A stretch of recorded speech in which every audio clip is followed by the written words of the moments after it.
让我看男朋友批斗大会时，我都看见你亲他了，你还不承认你？我亲谁了我？你有钱了，你怎么亲别人？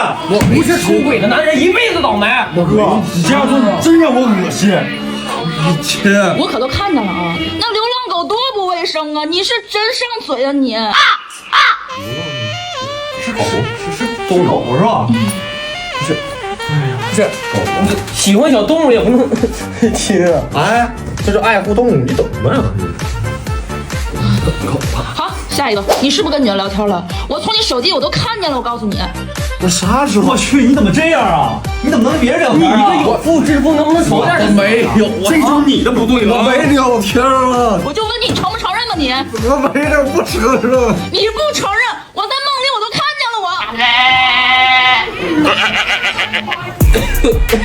别墅里面唱，谁知里面演龙语。我送阿福